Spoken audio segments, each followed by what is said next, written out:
Hi guys, thank you so very much for joining me right here for NXT on Off the Script. This is your review for last night's show, February 19, 2020. And I want to pose the question to everyone here today watching me on the podcast. Is NXT becoming too formulaic? I'm watching this show last night, and for anyone that is an OG of the channel, knows my schedule, knows my routine every single Wednesday. I watch AEW live, and then I record a 1-hour podcast for the AEW Dynamite review. After I am completely uploaded and good to go on YouTube, I retreat back to my living room and I watch NXT. Sometimes it might be 1 hour, sometimes it might be the whole 2 hours, depending on how I feel the show is progressing, depending on if the show is keeping my interest or not. Last night was one of those nights in which I watched 1 hour, and then I tried to go directly to bed afterwards, and I figured I would just watch the last hour when I wake up in the morning with breakfast and a cup of coffee.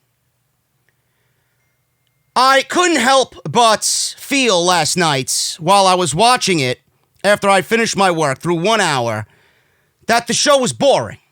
Now, that doesn't mean the show was bad. I don't want anybody to interpret me saying that the show was bad. NXT is really never bad. NXT is always good. But NXT sometimes is good but boring. And then sometimes NXT is good and it's the best show ever. Last night was a good show but boring. Nothing really happened on the show. And it got me thinking to what I mentioned last week. Why are people opting to watch AEW and not NXT? AEW has that unpredictability factor. AEW has that must-see factor.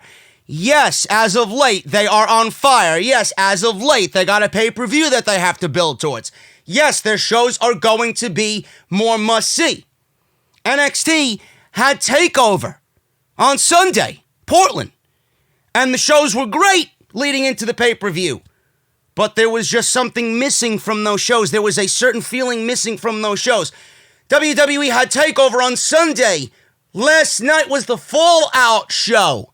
Whatever happened on Sunday, whatever was completed on Sunday, whatever new storylines were showcased on Sunday, whatever new feuds were taking shape on Sunday, you really didn't see that on Wednesday night.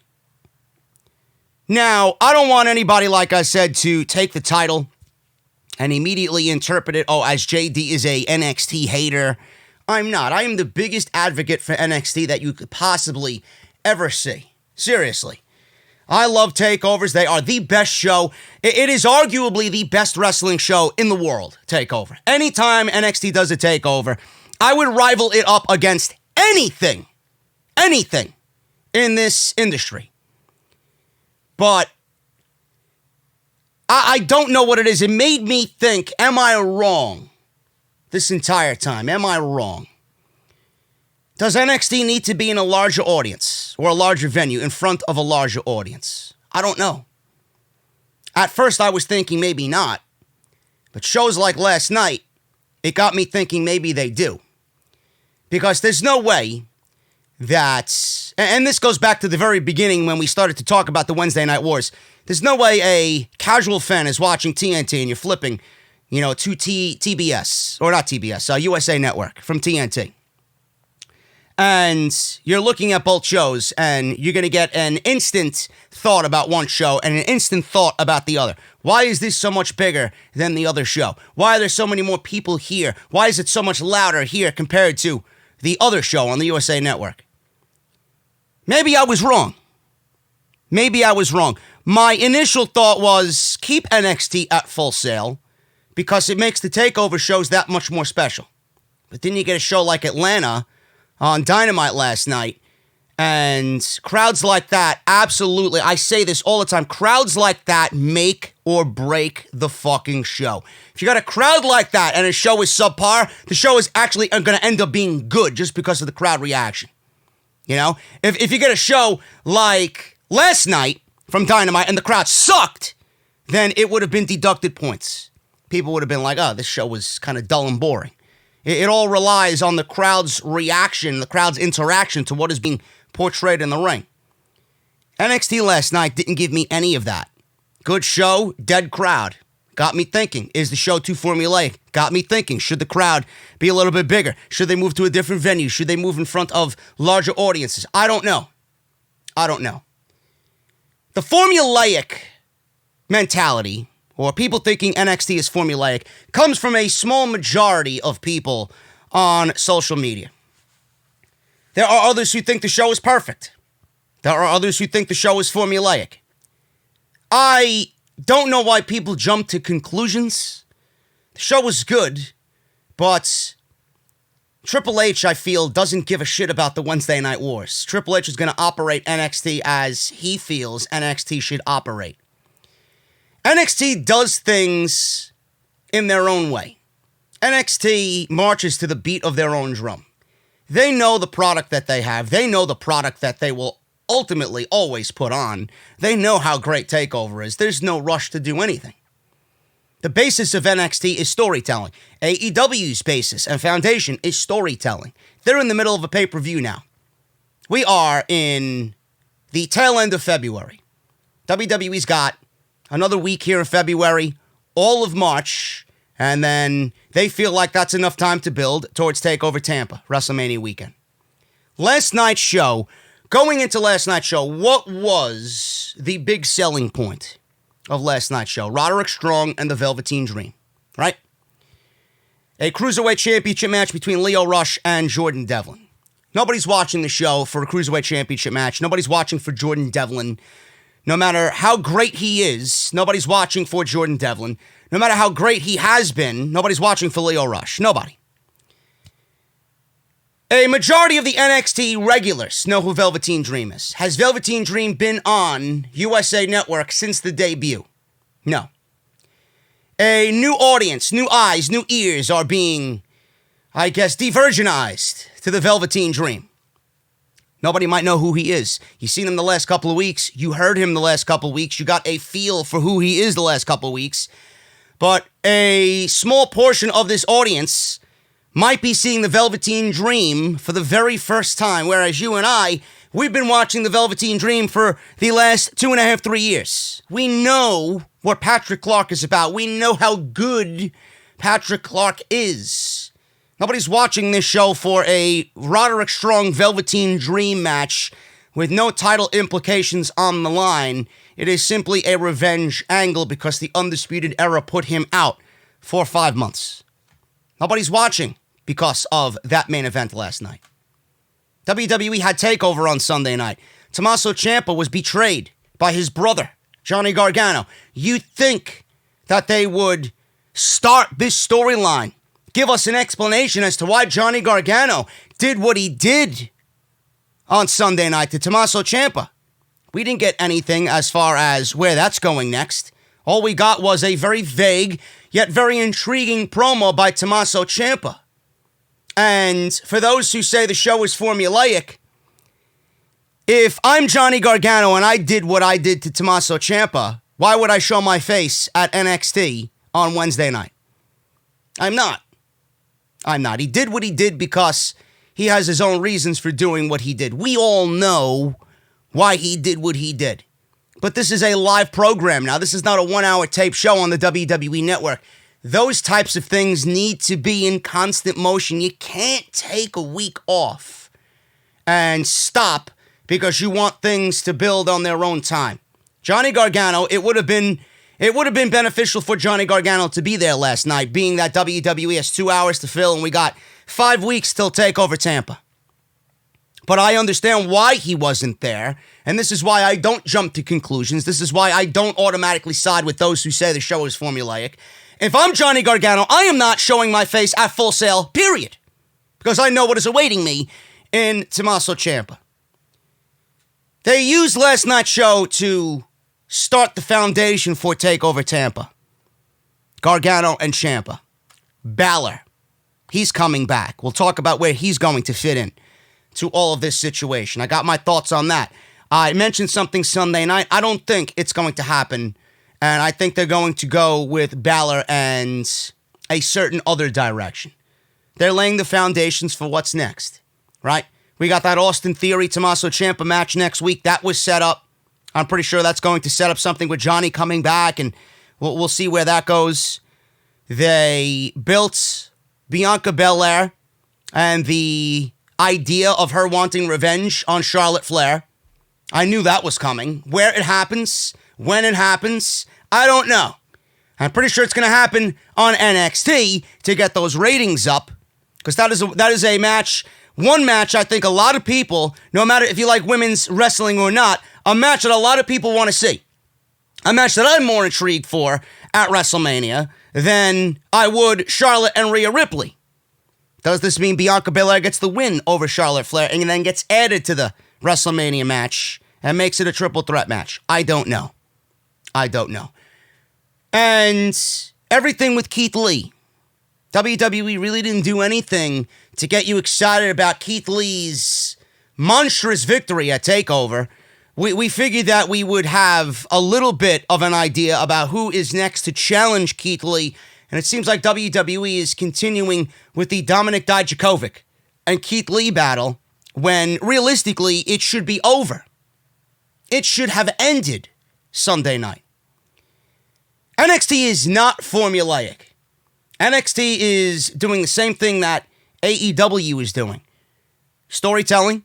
Whether you like it or not, the storytelling is there. The storytelling has always been there. I laugh when people tell me NXT has shitty storytelling. I laugh when people tell me that NXT doesn't have storytelling. I don't know what the fuck you've been watching for the last 7 years, but the reason why NXT is beloved by everybody, and the reason why I say the main roster could learn a thing or eight from NXT is because of their storytelling. They will get knee-deep in the storytelling. This show operates the same way as AEW does. AEW operates the same way as NXT does. Storytelling, in-ring action. And they get you hyped for what is to come. They are thinking in advance. They are setting up storylines a couple of weeks from now, 2-3 weeks from now. They've always done that. NXT has always prepared you on what's to come. Not only the week you're watching, but the next week, 2 weeks from now, 3 weeks from now. They've always done that. This is nothing new for Triple H. But there's just something missing from this show. Last night's show was good, but it was just highly unimportant. I don't know what it is, but I'm not here to say that NXT is formulaic. I just think that NXT operates under their own rhythm. They march to the beat of their own drum. So we'll see what happens, man. I heard this on social media last night. People, I don't know whether they were trolls or whether this is just people genuinely feeling this way. NXT is not formulaic. It's not offering anything as far as excitement goes. They need something big to happen. They need a big moment. Coming out of a pay-per-view, you should have had a big moment. There's no excuses why there should not have been an explosive angle to pick up where the pay-per-view ended. I'm not here to, justify everything that they do, but there are things that should have been done to make last night's show feel important following a major #1 trending on social media show that everybody in the community critically praised as being one of the best, if not the best, bell to bell, in ring, 3 hours, back to back to back to back to back to back match lineup in NXT TakeOver history. There's no reason. There's absolutely no reason. We're going to go over the show last night, guys. Let me know what you think about that down below. Let me know if I am a little crazy. Let me know if I'm worrying. I'm not worried because we all know NXT is going to just go back into their comfort zone and things are going to be great. They have produced the last, 3 months, they have produced some of their best TV shows ever. I'm not worried. It's just last night I feel like they relied too much on the setup and not enough on continuing those major things that we're all waiting to sink our teeth into following TakeOver. And this is a mentality of the fan base. We all want instant gratification. This is the fan base's problem. I don't have a problem because I'm an NXT vet. A lot of people I know are NXT vets. We're not worried. People on social media are worried because they want instant gratification. I am not worried about NXT going back into that comfort zone and getting right back on the road, 100 miles an hour down that open highway. I'm not worried about that. I'm really not. But we're going to go over the show last night. Not going to go too in-depth because, again, nothing really too big happened on the show. So we'll go over the matches. We'll go over some of the storylines that I foresee happening going into TakeOver coming out of last night's show. And we'll have a good time here tonight on the podcast, guys. Thank you so much for joining me. Follow me on social media at JD from NY206. Make sure you guys do that on Twitter and Instagram. If you missed my AEW Dynamite review, the best Dynamite show ever. Out of the 20 weeks they had TV on TNT, Cody and Wardlow steel cage match. We had that great tag team title match, that tag team battle royal. Lot of good stuff on last night's show. Go and check out the review. That is live now on the YouTube channel. Link will be down below. On top of that, Monday Night Raw and this past weekend's Off the Script Fire episode, as always. Go and check all that stuff out, and I would really, really appreciate that. And if you guys want to hit that subscribe button, I would absolutely love you for it. Hit that subscribe button and turn on that bell for all notifications. I would really, really love if you did that for me. Show started off with the Cruiserweight Championship match. Actually, no. Undisputed Era started the show off. I'm sorry. Can't forget about the UE. They actually came out and they again hyped up Adam Cole as him being the second longest reigning NXT champion. Adam Cole and the Undisputed Era were in the ring. Cole grabbed the mic, said, "I told you, obsession will never defeat destiny." Meaning Tommaso Ciampa is obsessed with Goldie and he failed. He said everyone else should also learn the hard way that he is the greatest NXT champion there's ever been. He said the Undisputed Era would continue to set an example, starting tonight with Roderick as he faces the Velveteen Dream. So then Dream's music hit, and we didn't see Dream. We just seen a I guess, big screen visual of his logo, and he's speaking over the PA system. And Dream's voice played over the system and said, "Tonight, leave your boys at home. So what happens in the match is just you and me. It's just for us." Roddy made one last threat and said that he will take out Velveteen Dream.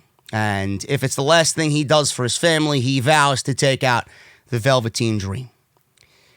So we go from that to Lio Rush and Jordan Devlin, the Irish Ace.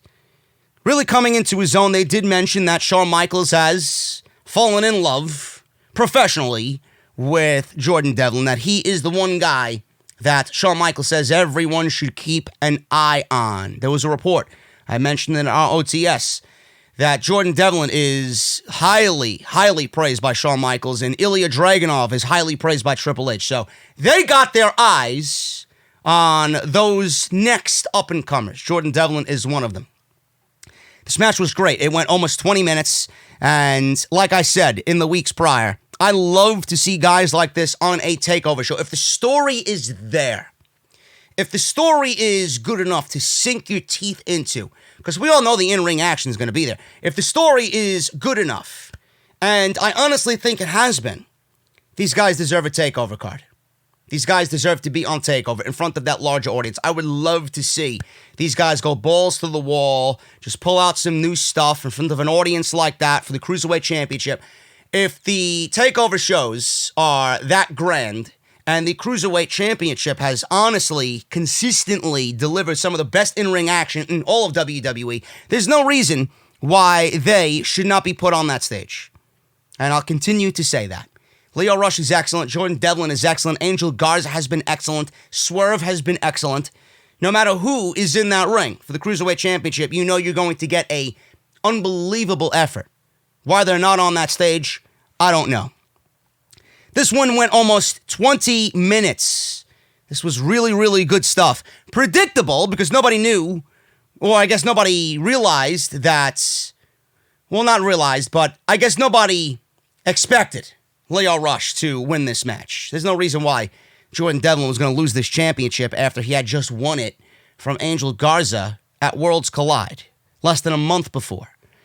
So we got these two guys in the middle of the ring. They're going for a crossbody. Both of them were going for a crossbody. Leo blocked a double stomp and dumped Devlin and then hit him with a tope. Rush hit a crossbody from the top for a 2. Devlin charged into the corner and Leo threw him to the apron. Devlin threw himself over to hit a cover. Punt kick on the outside by Devlin. Devlin missed a moonsault and Rush hit one. Back in the ring, spinning heel kick by Rush, and then Rush rolled up Devlin for a matchbook cover for 2. Devlin hit a standing Spanish fly, but Leo Rush rolled that cover into a Koji clutch. When was the last time we seen a Koji clutch in NXT? Sami Zayn. Devlin got his boot on the rope, and that broke the hold. Leo went up for the final hour. Devlin crotched Rush on the turnbuckle. He went up top to meet Rush up top. He wanted a Spanish fly, but Leo fought him off. Hit a beautiful Poison Rana from the top. Leo hit the come up for a 2. This was a great sequence, by the way. Poison Rana into the come up for a 2 count. Devlin got a leg on the Raw. I don't understand the wherewithal of a pro wrestler. If you are going to pin somebody in this spot. So Rush got the Poison Rana. He then went right into the come up. And then Rush went for the pin with Devlin near the ropes within fingertips of a rope break.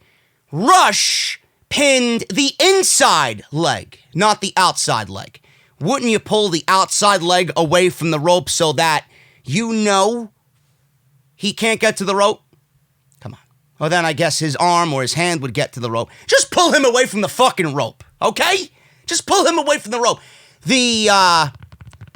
The ring awareness from Leo Rush wasn't where it needed to be. And I always think that to myself. I'm like, imagine being in that position. You're so intense on winning the title, right? You got this wherewithal just to win the title that your logic is kind of skewed in that moment. You can't be overlooking things like that. Just a pro wrestler's mindset. I wish that they had a better pro wrestler mindset when it comes to situations like that. So he got his leg on the rope.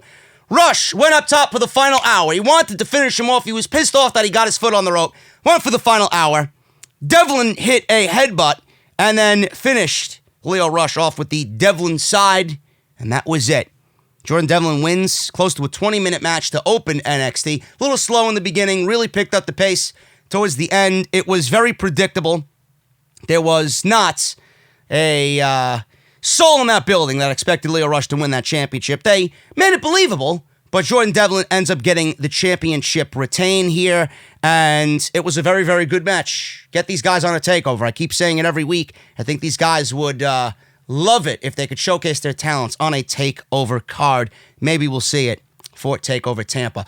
We got a new Kathy Kelly here, but he was male, which I was actually surprised about.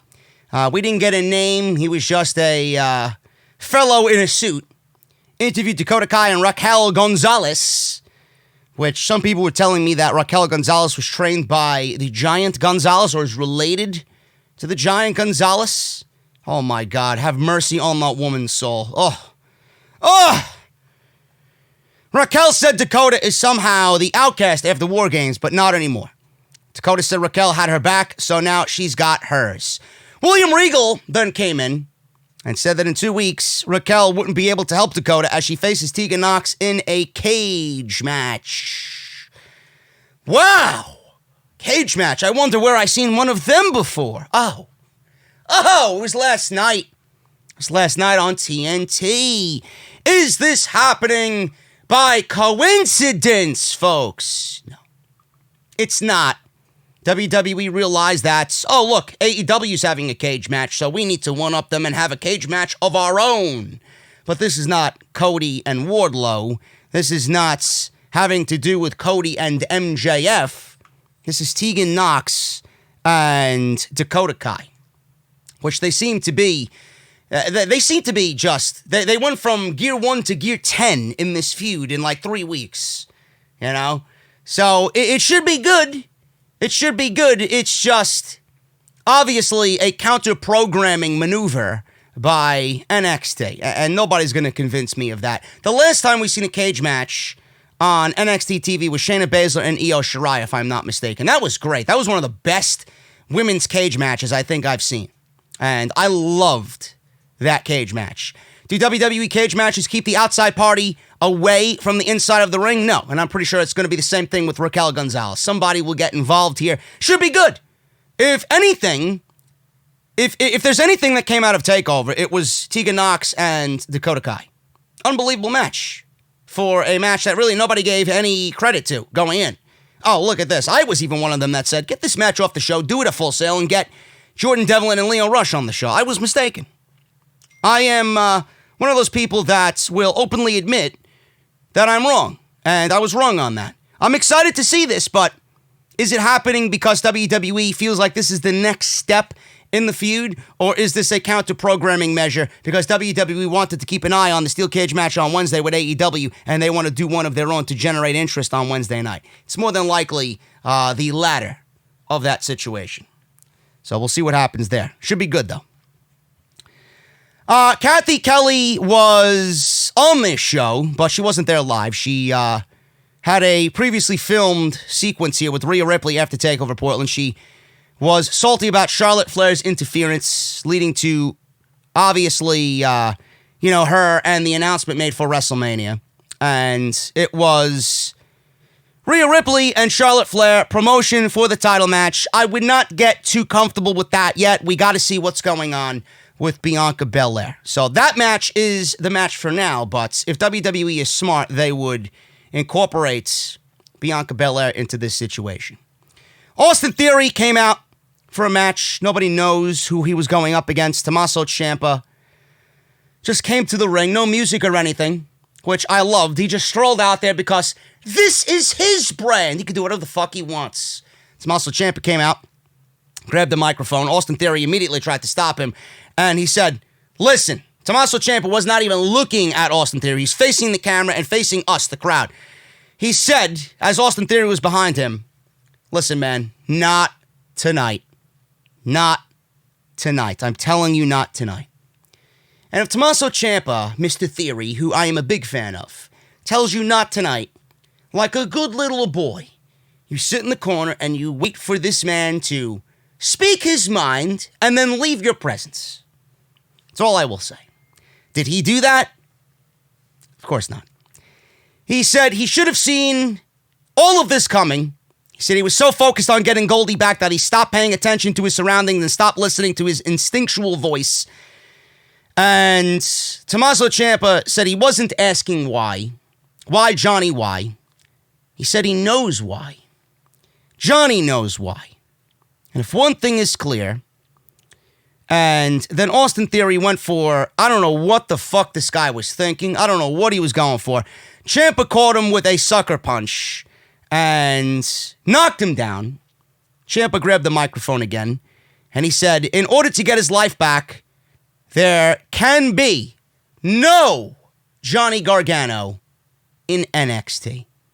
Ciampa went to the ramp, and he started to walk away, and Theory tried again to blindside him. Austin Theory is the future of this company. One of the pieces of the future of WWE. Oh my God, man.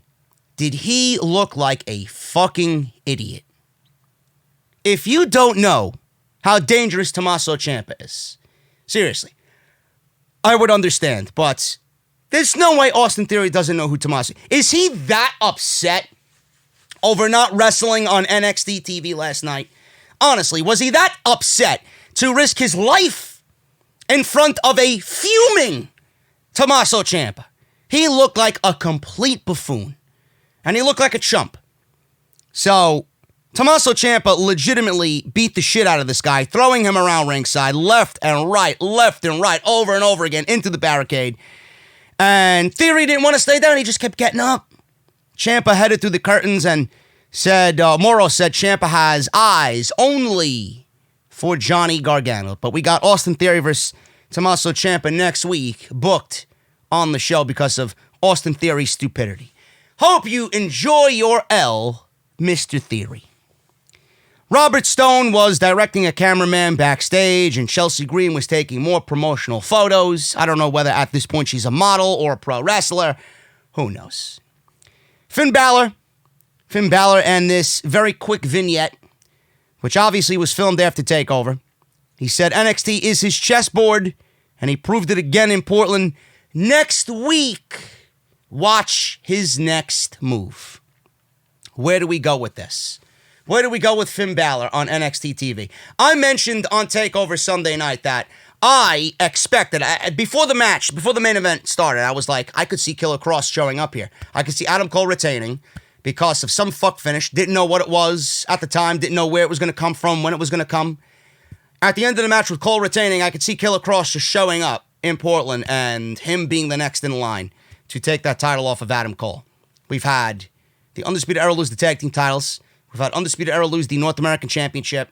And I didn't really think that Adam Cole was going to lose the championship in Portland. I think he was going to be the last piece going into WrestleMania to finally just drop the title, and then we move on from the Undisputed Era, and they get called up to the main roster. I thought Killer Kross was going to show up on NXT in Portland. That didn't happen. Then we seen Finn Balor defeat Johnny Gargano. And over and over and over again, we are hearing now, because they're really drilling it into your head, Adam Cole is the second longest reigning NXT champion of all time. Now, WWE could, because I think the day that Cole ties Finn Balor, I don't know what day in March it is, but that falls on a Wednesday. They could actually have a match on that day instead of doing it at TakeOver. Finn Balor's natural progression here is he just beat Johnny Gargano. And Finn Balor has been on a roll lately. They're really drilling it into your head that Adam Cole is the second longest reigning NXT champion of all time, on his way to being the longest reigning. Finn Balor could put an end to that. Finn Balor could be the one to take the title from Adam Cole. Meanwhile, Tommaso Ciampa takes out Johnny Gargano before he moves on to anybody. I don't know what's going to happen here, but it seems like the natural progression is Balor and Cole at TakeOver. WWE could do Cole, Ciampa, and Gargano at TakeOver. WWE could do Cole, Ciampa, Gargano, and Balor at TakeOver in a fatal four-way, you know? And Ciampa could pin Gargano to win the championship, and Adam Cole doesn't necessarily need to lose in that situation.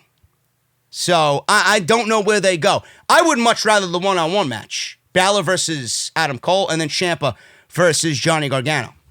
Now, with Ciampa's very vague and very intimidating promo against Gargano, I could see him ending Johnny Gargano in a stipulation match. People are saying on social media, Hell in a Cell. Does it call for a Hell in a Cell? It absolutely does.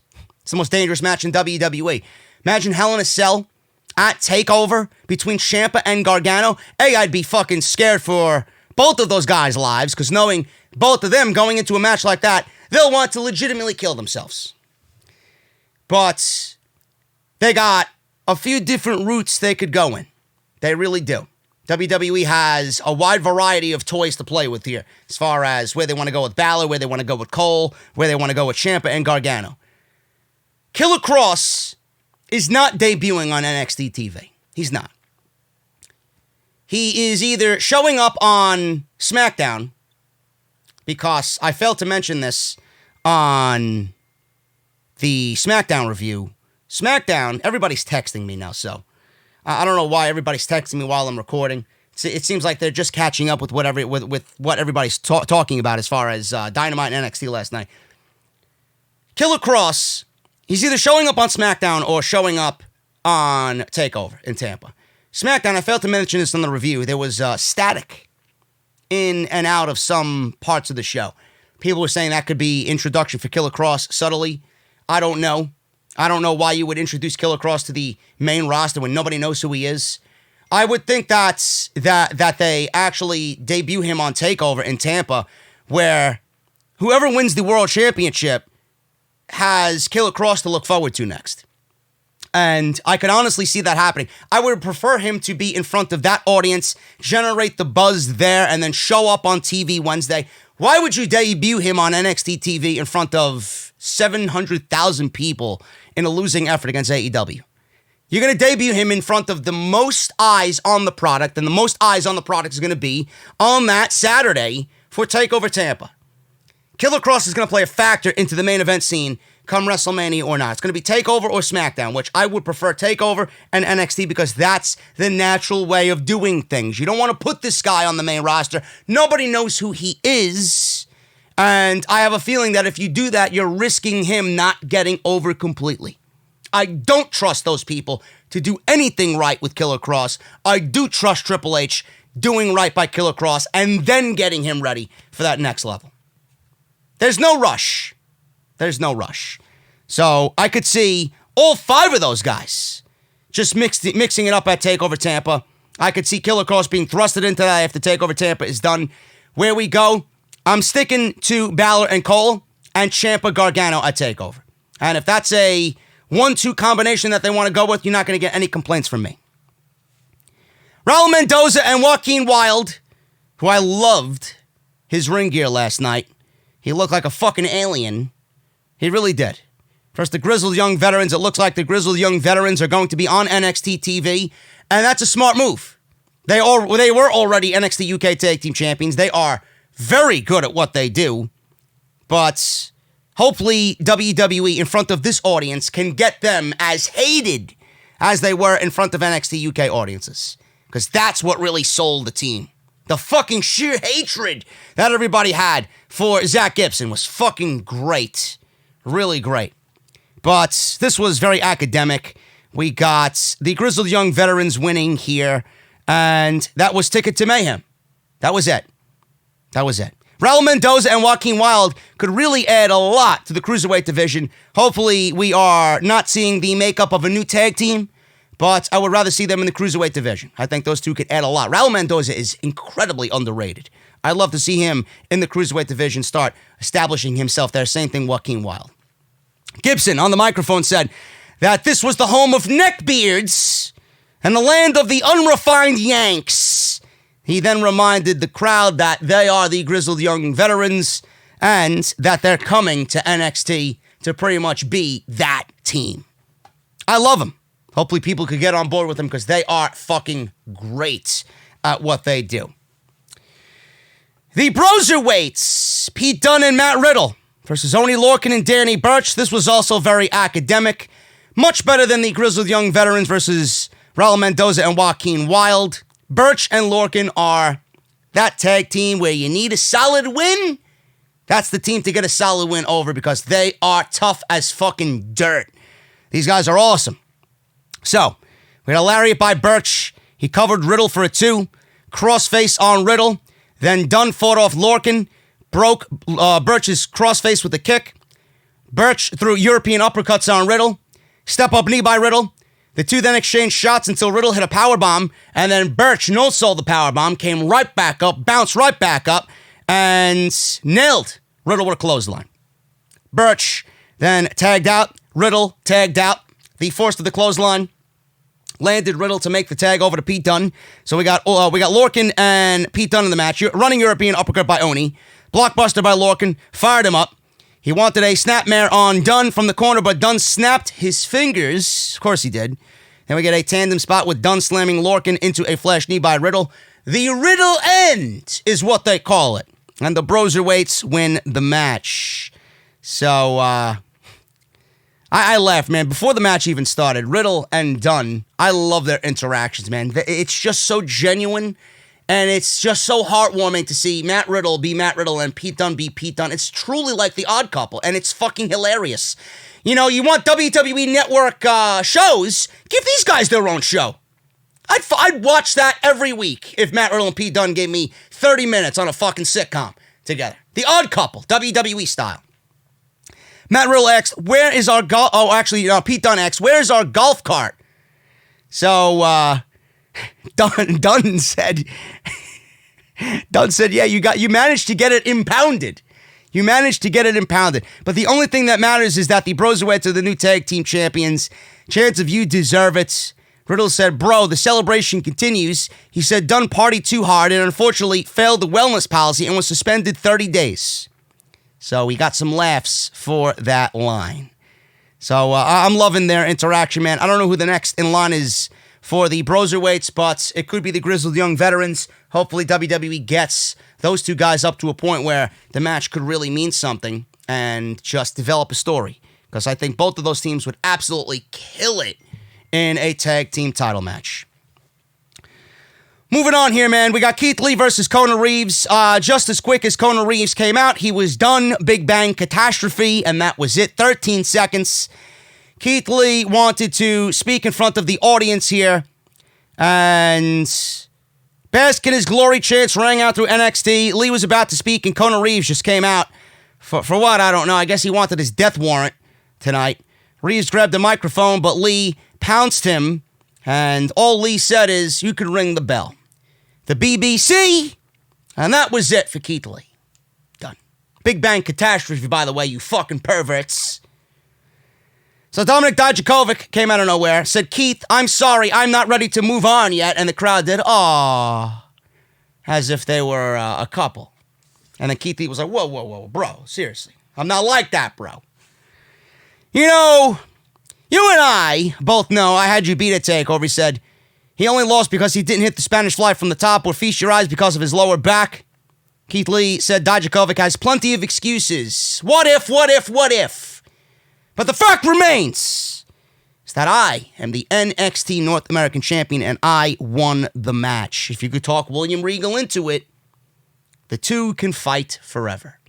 Chance of fight forever broke out.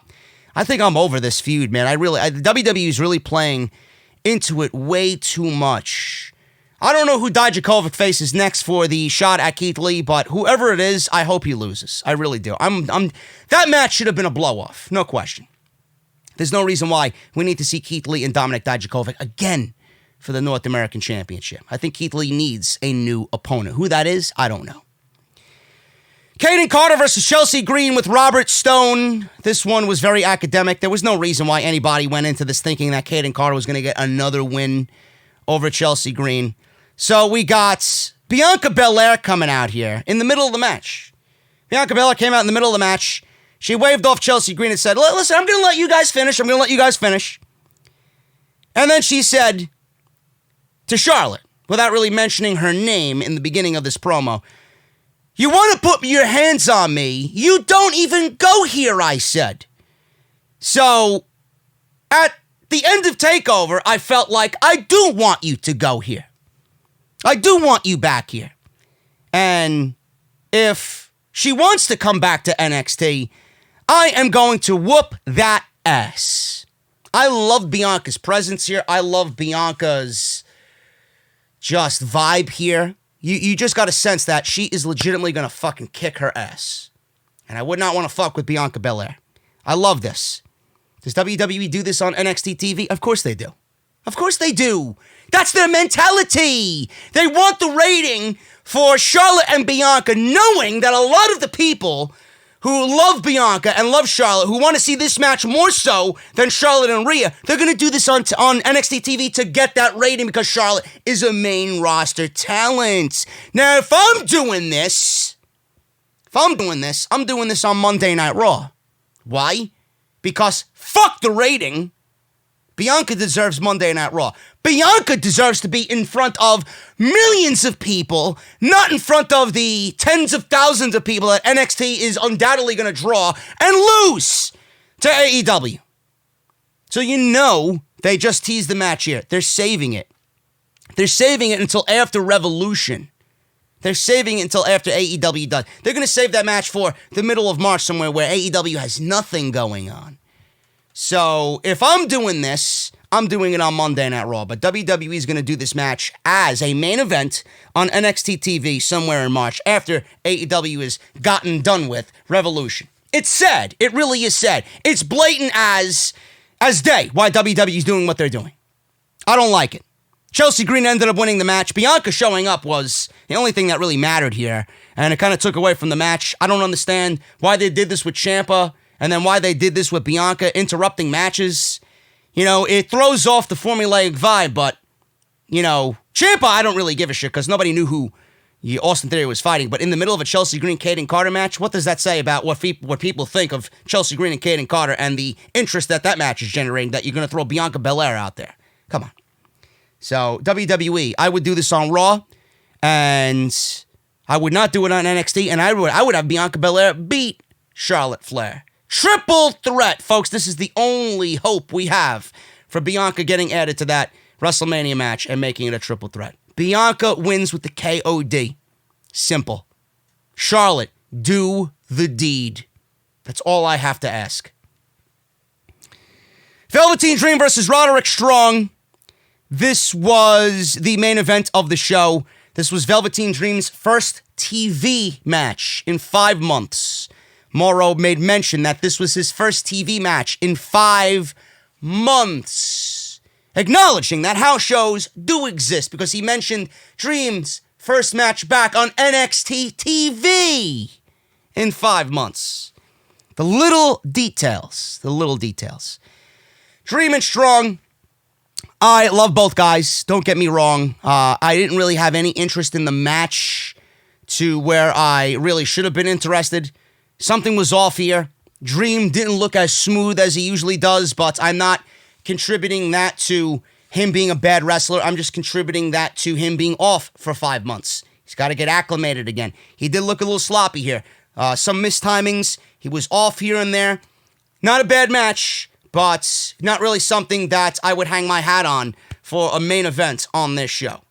And going up against Cody and Wardlow in a steel cage match, WWE, there was no way that people were going to choose this over that. So besides the Velveteen Dream having slight miscue issues and, the match being somewhat sloppy, here and there, this was a decent showing for both guys, and it did the one thing that everybody expected. Velveteen Dream getting his win and then getting beat down against the Undisputed Era. Does Dream challenge Adam Cole for the NXT Championship? I don't think so. I don't really think that's the case. I honestly think Velveteen Dream, he got his win over Roddy. It should be Velveteen Dream versus Dominik Dijakovic, and Velveteen Dream should beat Dijakovic, and Velveteen Dream should challenge Keith Lee at TakeOver for the North American Championship. That's just the way I would do things. Roddy, where he goes now, I don't know.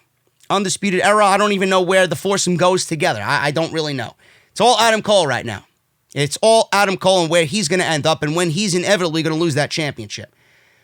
So, we got Strong hitting Dream with a backbreaker on the top turnbuckle. This is where things really started to pick up here in the match.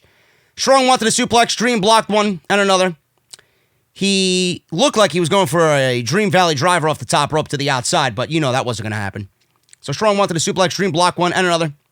Strong hit a powerbomb and a matchbook cover for 2. Strong put the stronghold and got that applied on Dream. Dream fought towards the bottom rope and made it. So Roddy held on for 3 seconds before breaking the referee's 5 count.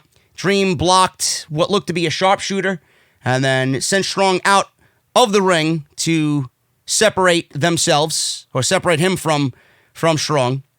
And then Strong got to the apron, rolled over to sunset flip. Dream popped up and hit a shot and a kick to Roddy. The two then exchanged punches on the mat. They got up. Roddy hit a big boot. Then a few more shots to Dream. And then Dream timed a super kick on Roderick Strong. Dream Valley driver. Dream removed the blue suit that he was wearing, which looked very much like the Honky Tonk Man. And then he removed his blue suit to unveil his typical ring gear with Marina's face on his crotch and then on his ass. So we have Marina on both sides of his ring gear. So we went up for a splash, but the Undisputed Era was at ringside. They came out. He was going for the Purple Rainmaker elbow drop. Dream jumped to the outside and took out all of the Undisputed Era, laid them all out with a splash. Strong tried to use the distraction, but Dream hit a Dream Valley driver, which nailed perfectly, and he got the win in 15 minutes over Roderick Strong. After the match, the Undisputed Era laid out Dream, and Morrow said Dream won, but the Undisputed Era got the last words. Match should have been a little bit more physical for what was really on the line here. It was Roddy's family, and it should have been a all-out, drag-out affair, but it didn't go that way. Started off slow, picked up towards the end, and Velveteen Dream got his victory, which should solidify him moving on to the North American Championship situation. Other than that, nothing really happened on this show. And like I mentioned, with what they're going for here on Wednesday with Dream, interjecting himself onto Roddy's family and kind of being a home wrecker and teasing a relationship with Marina and this and that, saying Roddy's a failure of a man, a failure of a father. They were hanging their hat on this. You know, it tied up that storyline. It's over. But there was no way people were going to watch this over Cody and Wardlow and the steel cage match and what Dynamite was doing on TNT. But the matches delivered. They always delivered. There was just no unpredictability. There was no excitement. They didn't really build towards anything coming out of TakeOver. It was just subtle little things that they're building over the next couple weeks of TV. You know, Finn Balor's next move, like I said, is going to be a very interesting one. That's going to happen on next week. He's more than likely going to be the number one contender from what I see. We got no Johnny Gargano this week, so I would expect an appearance from him next week, undoubtedly on NXT TV. Again, they set up for the next coming weeks, coming out of TakeOver. This was more of a laying the foundation, and then we'll pick it up in the weeks to come. But nothing really happened. Maybe NXT was conceding the ratings, and they were just saying, you know what, we'll give this one to AEW with little to no effort involved. I don't know. Good show, but nothing really happened. NXT, I can understand people saying it's got a formulaic feel to it, but I think it's just NXT marching to the beat of their own drum, and they're setting everything up for the big push towards TakeOver Tampa. So I would not get too worried. NXT is always in a position to deliver. They do things their own way. They never do anything bad. And it's just a little patience from those who want instant gratification. That's all I could say. Guys, I'm getting out of here. Hope you enjoyed the video. Let me know what you think down below, and I will see you guys right back here on Friday with OTS. Should be a good one again this weekend. Follow me on social media at JD from NY206 and hit that subscribe button down below for more content on the channel. Until then, guys, I will see you right back here for the podcast to start your weekend on Friday afternoon. See you then.